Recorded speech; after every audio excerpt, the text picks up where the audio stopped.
Cholesterol doesn't cause cardiovascular disease, doesn't clog up the arteries, doesn't cause heart attacks and strokes. What? Well, I'm going to show you the evidence, and then I'll explain what does clog up the arteries.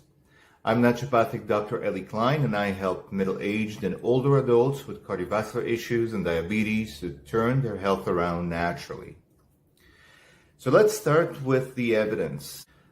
I'm going to leave links to 4 different publications, studies in medical journals in the description below so you can see the information for yourself.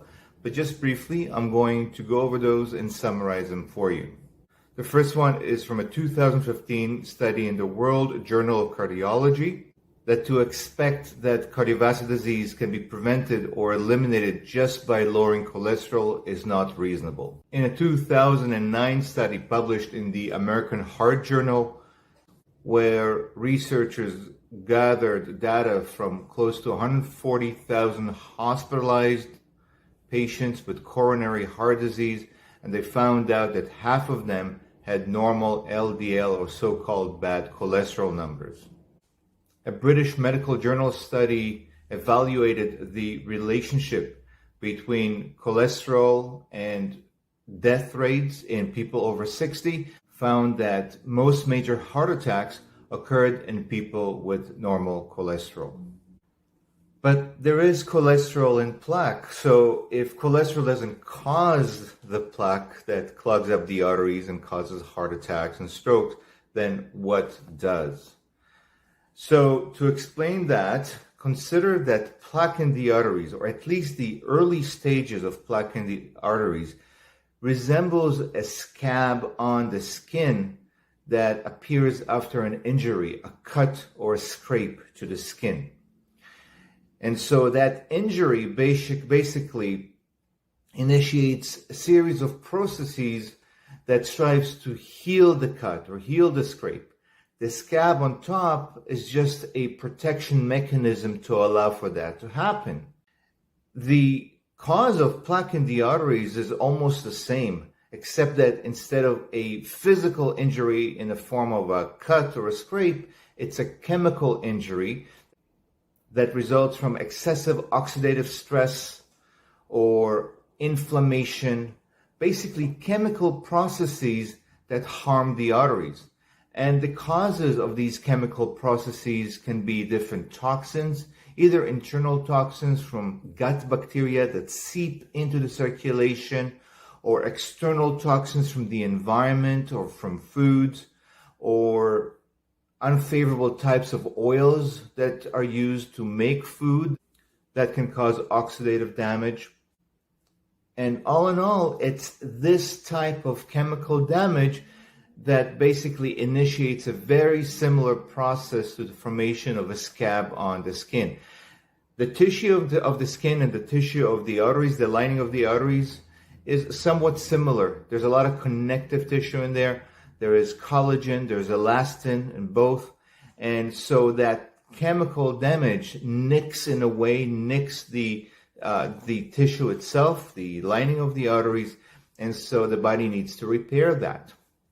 Now, what would happen if you scrape your skin over and over and over again and you wouldn't let it heal? Eventually, that scab would scar over and it might start developing some pus as well. And that pus basically resembles lipid, fatty, cholesterol types of deposits.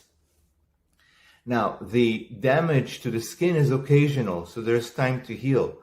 The damage to the arteries with a constant assault of perhaps bad foods, toxins from the environment, toxins from the gut, and other types of related causes would result in a state of perpetual damage without enough time to repair the artery wall. It is important to understand what that repair process is.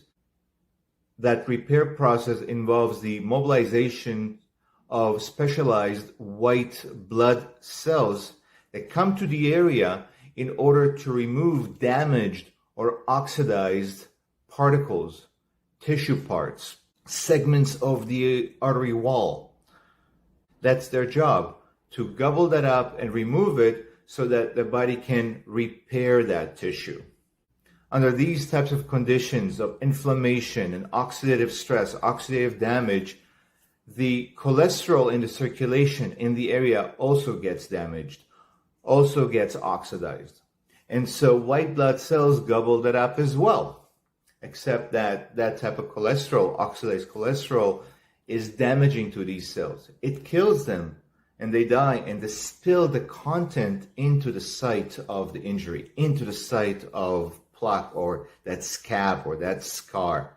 And so that's why you see cholesterol under a microscope, you see cholesterol at the site of plaque. It's not that cholesterol just sticks to the arteries. It's more complicated than that, and I just explained what the reason is. And what's important to focus on are the underlying conditions that cause the oxidative damage and the inflammation. And if you're dealing with a cardiovascular health issue, if you're not feeling well, if perhaps you're over-medicated, and you'd like to take the guesswork out of the healing process, then feel free to reach out. This is what I do, and I typically work virtually with my patients. If you enjoyed this video, you probably enjoy other videos about this topic or related topics. And if you're watching this on YouTube, then I'd truly appreciate it if you like and subscribe. Thank you for watching.